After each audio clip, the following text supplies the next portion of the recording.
Bonjour à vous toutes et à vous tous. Bonjour. Je vous souhaite une excellente journée. J'espère que vous allez bien. Donc, je vous laisse mettre un pouce si vous le désirez. Je vous laisse également consulter notre site en barre d'infos, là où vous pouvez prendre vos consultations directement si vous le désirez, ou faire un don pour la chaîne si vous le désirez également.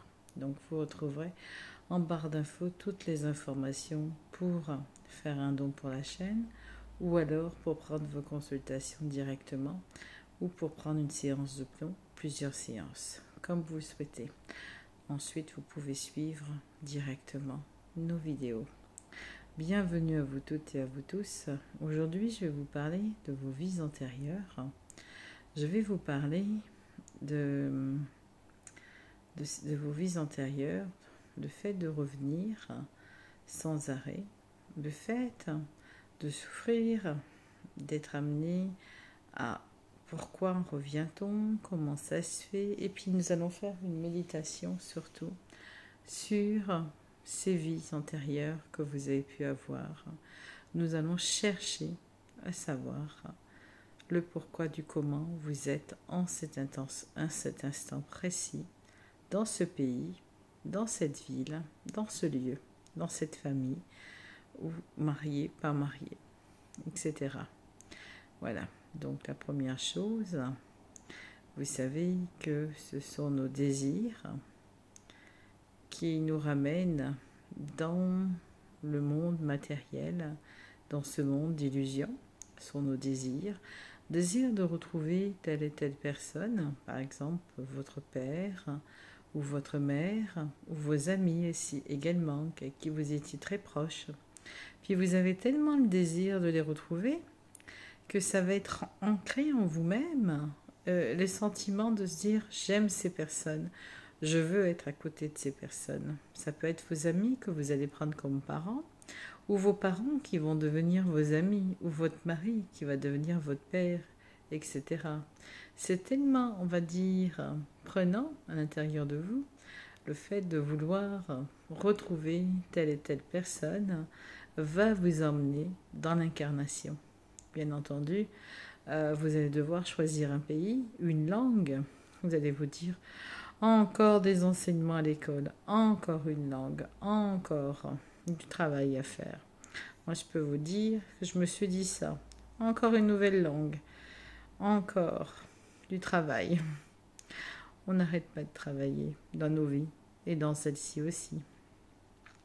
Donc, ça peut expliquer votre passage sur Terre. Et puis, n'oubliez pas vos missions d'âme. Vous avez des missions d'âme. Vos missions d'âme vous emmènent également dans l'incarnation selon ce que vous avez choisi, selon ce que vous avez voulu intégrer. Vous choisissez l'époque, vous choisissez dans l'entremonde. Vous êtes là en train de choisir. Si vous ne vous dépêchez pas, certaines âmes viennent trop vite, elles se dépêchent trop vite parce qu'elles ont peur de ne pas réussir à venir à temps, puis on les presse. Et ça dépend, tout dépend aussi des... Je ne sais plus comment on appelle ça. Quand on est décédé, il y a plusieurs sphères, plusieurs étages, on va dire. Tout dépend où on se trouve lorsqu'on vient de mourir. Tout dépend ce qu'on a fait dans ces dernières vies. Tout dépend du lieu, de la mort qu'on a eue. Si c'est difficile, pas difficile. Si on a été choqué, si on a été tué, etc. C'est pas évident, ça aussi. Alors pourquoi on prend des incarnations si difficiles? On veut faire des expériences. On est là pour comprendre quelque chose. On est là pour aboutir à des compréhensions. On est là pour avoir cette sagesse, cette philosophie de se dire « Ok, j'ai compris. D'accord. Je prends cette expérience de mort violente où je me fais assassiner, etc. » Parce qu'on veut comprendre. Il est possible que nous-mêmes, dans d'autres vies, il y a bien longtemps, il y a bien longtemps, au début, ou il y a bien longtemps, on ait fait du mal à quelqu'un, puis cette personne, elle va nous le rendre Toi, tu m'as tué dans une autre vie, mais je viens te tuer, etc. C'est un karma, c'est un rendu. Ok. Je t'ai tué, tu me retues. Ok. Donc, il est bien possible, bon, vous me direz, c'est trop simpliste. Je peux pas dire mieux les choses. Oui, c'est très simpliste, mais c'est bien possible. Ça expliquerait les choses. Ça expliquerait beaucoup de choses. Parce que bon, on me dirait, on a vécu beaucoup de vies. On n'a pas toujours été exemplaire. On n'a pas toujours été gentil. On n'a pas toujours été dans l'amour. Mais il est possible que depuis plusieurs vies, on soit là en train de se donner des coups, par exemple. Après, il y a plusieurs vies différentes. On peut très bien tomber dans des vies où on est plein de sagesse, monastère, on va se sentir attiré par le monastère, ça peut être le bouddhisme, ça peut être n'importe quelle philosophie ou religion. On va se sentir attiré comme si on y avait toujours fait quelque chose, vécu quelque chose. On va se sentir attiré. Quand on a une attirance pour quelque chose, c'est qu'on a déjà vécu cette situation. On peut être attiré par certains pays plus que d'autres. Comme moi, des fois, je prends mon accent canadien alors que je ne suis pas canadienne. Donc, il peut y avoir une reminiscence de vies antérieures aussi. Donc, on peut avoir des moments de reminiscence. Et quand j'étais adolescente, il y a longtemps de ça, il y a très très longtemps, il y avait un adolescent qui me plaît la parisienne. Je ne suis pas parisienne d'ailleurs. Je lui disais, mais je ne suis pas parisienne. Arrête. Puis j'aime pas Paris. Arrête de m'appeler la parisienne. Donc je lui disais, je ne suis pas. Parce que j'avais un accent parisien, pour lui, certainement. Bon, bref. Donc pour vous dire qu'on peut avoir eu des vies. Et c'est comme pour cette langue française. Il est possible que dans d'autres vies, avant que l'orthographe se modifie, souvenez-vous que c'est à cause de Molière que le français a été orthographié différemment. Autrefois, l'aristocratie et tous les gens écrivaient comme ils parlaient, ils écrivaient. Et après, Molière a trouvé ça plus joli de mettre, on va dire, donc, de remettre l'écriture à jour. On va dire ça comme ça. Donc le français, bien entendu, est une langue qui a évolué, comme beaucoup de langues. Et pour des âmes, venir s'incarner pour des enfants, aujourd'hui, ce n'est pas facile. Surtout pour les enfants, ils ont besoin d'être écoutés, ils ont besoin d'être entendus. Alors on peut avoir dans des incarnations avoir été touché par la grâce du ciel, on peut se sentir attiré par tel pays, par telle alimentation, on peut ne pas vouloir être, on peut vouloir être végétarien parce qu'on a déjà été végétarien dans d'autres vies. Et puis on peut respecter la nature parce qu'on aime la nature en soi. On peut être druide également dans cette vie. Vous savez, vous pouvez avoir eu des rôles totalement différents. On peut également avoir eu des blessures liées à des souffrances qu'on ramène. On peut avoir eu des cancers. C'était pas cancer du sein à l'époque des fin 19e ou même 18e. Les femmes ne disaient pas qu'elles avaient le cancer du sein. C'était honteux. Donc on peut se refaire un cancer, on peut remettre des maladies sur le sujet. On peut se refaire des maladies.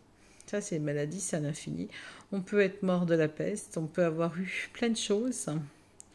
On peut également avoir été heureux aussi dans certaines vies. Et avoir été malheureux. On peut très bien avoir vécu la perte, des chagrins. Je me souviens qu'une de mes vies n'était pas forcément très très facile au niveau émotionnel. J'en ai le souvenir. C'était triste. Mais ça n'appartient pas à cette vie. Voilà ce qu'il faut se dire. C'est avant. Moi, je suis maintenant. Maintenant, je suis neuve. Maintenant, je suis une autre personne. Ce que j'ai pu faire, c'est pas moi, c'est une autre personne. Moi, je suis neuve. Moi, je dois comprendre mon cheminement. Je dois comprendre qui je suis. Je dois comprendre pour avancer. Et ça, on est dans cette étape de comprendre qui on est à travers nos vies antérieures. C'est pas le fait de savoir si on a été une princesse, si on a été un charpentier, si on a été un cultivateur, etc. Bon, moi, je n'ai pas cultivé les fleurs ni les légumes. Ça, c'est clair que je suis pas une jardinière, ni une ménagère. Ça, je peux vous le dire. Donc, mais bon, bref, c'était une parenthèse, ça vous fera rire. Mais vous pouvez avoir des dons, des connaissances. Bon, moi j'ai des connaissances, j'ai toujours l'impression d'avoir eu ces connaissances. Nous sommes totalement tous différents des uns des autres, mais nous sommes avec des dons, avec des connaissances. Et donc là, on va commencer cette méditation après ce court passage. Cette méditation pour vous amener à regarder à travers vos vies antérieures qui vous êtes réellement. Comment vivre cette vie lorsque vous avez été... Vous pouvez avoir été un soldat, vous pouvez avoir été une femme mariée, vous pouvez avoir été plein de choses à la fois. Voilà. Alors je suis désolée, j'ai pas de connexion dans les médias, donc le live sera reculé parce que ils doivent venir installer jeudi, je crois. Donc voilà, on va faire cette méditation. On va fermer les yeux. J'ai mis juste un peu le gilet à cause de la clim parce que j'aime pas trop la clim, moi, personnellement. Alors, on va fermer les yeux. On va respirer. Je vais essayer de tenir le téléphone normalement. On va respirer doucement, délicatement. Respirer une première fois. Et là, on se sent détendu. On se sent détendu, calme, apaisé. On se sent tranquille. Et là, on respire. Une deuxième fois. On sent que la plante de nos pieds s'enfonce dans le sol de Gaïa. Et on respire une troisième fois. On va détendre nos épaules, notre dos, tout notre corps physique va se détendre. On va détendre notre mental, tout notre être. Et on va se détendre profondément en se sentant unis à ce que nous sommes, unis à notre être. Cher être, montre-moi par la porte où je vais descendre les escaliers de mon subconscient pour aller voir qui je suis dans ces vies antérieures. Qui étais-je? Alors vous pouvez avoir des surprises. On va descendre 30 marches. On va compter 30, 29, 28, 27, 26, 25, 24, 23, 22, 21, 20, 19, 19, 18, 17, 16, 15, 14, 13, 12, 11, 10, 9, 8, 7, 6, 5, 4, 3, 2, 1 et 0. Et on respire. Et là, on va aller voir des petites informations. Qui suis-je? Quelles sont mes vies? J'ouvre la porte de mon subconscient. Je peux me voir bébé. Je peux me voir petite fille, petit garçon. Je vais me voir, si je vois cet enfant, je vais essayer de voir si je vois une époque. Je vais essayer de voir les gens comme ils sont habillés, s'ils sont bien habillés comme aujourd'hui, ou ils sont habillés différemment. S'ils parlent la même langue, ou s'ils parlent une autre langue. Et je respire doucement. Tout ce que je vois. Alors, regardez, essayez de regarder à travers ce que vous voyez. Est-ce que les gens, est-ce que vous voyez? Si oui, regardez tous les détails, les informations sur vous-même. Essayez de garder en mémoire. Alors, je peux voir un enfant qui marche, ou un enfant qui est seul, il n'y a pas de parents, ou un enfant qui est très entouré, ou un adulte, ou une personne. Comme je vous ai dit, vous allez chercher à voir une scène et vous prenez tous les détails de cette scène. Vous cherchez à comprendre, juste à comprendre la scène, les détails, les informations. Est-ce qu'il y a de la terre? Est-ce que vous êtes dans une maison, dans un logement, appartement? Est-ce que vous êtes dans cette époque ou dans une autre époque? Et là, vous respirez doucement, sereinement. Vous respirez afin de voir si vous êtes vraiment dans l'époque. Là, vous pouvez être dans l'Antiquité, vous pouvez partir dans n'importe quelle époque. Alors, vous essayez de voir si vous êtes pauvre, riche, si vous êtes entouré de vos familles actuelles, si vous reconnaissez quelqu'un, si vous êtes entouré de vos amis actuels, si vous reconnaissez des gens. Vous essayez de voir si les gens autour de vous sont vraiment ceux qui sont actuellement présents tout autour de vous. Et là, vous essayez et vous respirez. Doucement, vous respirez. Sereinement. Vous ne stressez pas, vous prenez le temps de voir les informations. Prenez le temps de recevoir et de voir et d'entendre si vous pouvez entendre. Vous pouvez entendre si on parle bien français, si on parle écossais, si on parle anglais. Vous pouvez prendre le temps de voir si c'est la bonne époque. Également, dans quelle époque je me trouve. Je peux être à New York, je peux être à Miami, je peux être à différentes époques aussi. Découvrir les colonies, découvrir d'autres pays, bien entendu. Je peux être aussi bagnard en Australie. Je peux être attirée par l'Australie à cause de ça. Je peux être attirée par l'Amérique à cause du fait que je suis allée vivre dans une de mes vies, que j'ai suivi l'Eldorado, le rêve américain. Je peux également voir la Nouvelle-Zélande, tous les pays où je peux être dans la colonie française, en Algérie aussi. Je peux être de partout à la fois. Et je regarde bien toutes les informations. Est-ce que c'est la France? Est-ce que c'est le pays à côté? Est-ce que c'est une colonie de la France ou de l'Angleterre ou les Indes? Je peux être...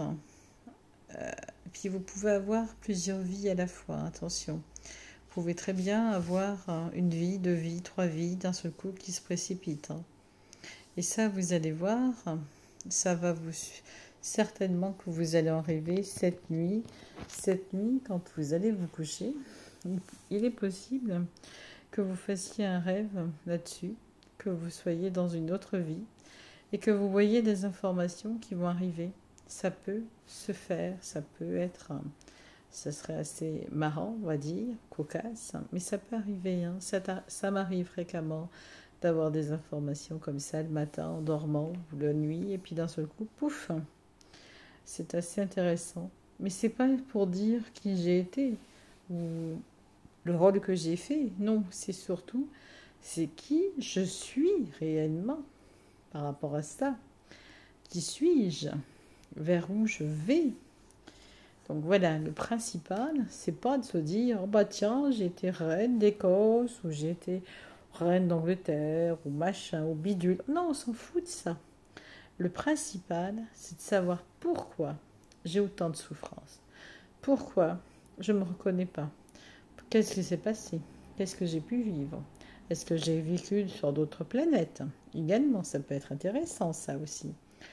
Alors, je vous laisse terminer de visionner, de prendre le temps, de voir vos vies antérieures. Vous me direz, c'est passionnant. Ça rejoindra la vidéo, le live qui devrait être fait en fin de semaine, normalement, sur Qui suis-je. Ce live sera en 2 parties, bien entendu. C'est très intéressant de savoir qui suis-je. Qui suis-je dans ce monde? Qui suis-je réellement? Cherchez bien à savoir, déjà à travers vos vies antérieures, qui étiez-vous? Vers quoi vous vous êtes tourné? Alors si c'est des vies antérieures qui sont pas faciles, qui sont un peu, on va dire, difficiles à voir, laissez-la. Dites-vous que vous êtes spectateur, que vous n'êtes pas là, que vous êtes là juste en tant que spectateur et vous laissez cette vie derrière vous. Vous lui dites, c'est trop difficile, il faut que j'en prenne une autre. Tu vois, tu es trop difficile à gérer émotionnellement. Parce que ça peut être difficile, hein. Vous pouvez voir la perte d'un proche, vous pouvez voir, hélas, plein de choses. C'est très très dur, certaines choses. Mais ça peut expliquer vos liens avec vos familles actuelles, ça peut expliquer beaucoup beaucoup de choses. Et plus on est là en train d'avancer vers qui on est, et plus on se rapproche de la source et du bien-être. Voilà, je vous souhaite une merveilleuse après-midi. Passez une très très bonne journée. À bientôt. Au revoir.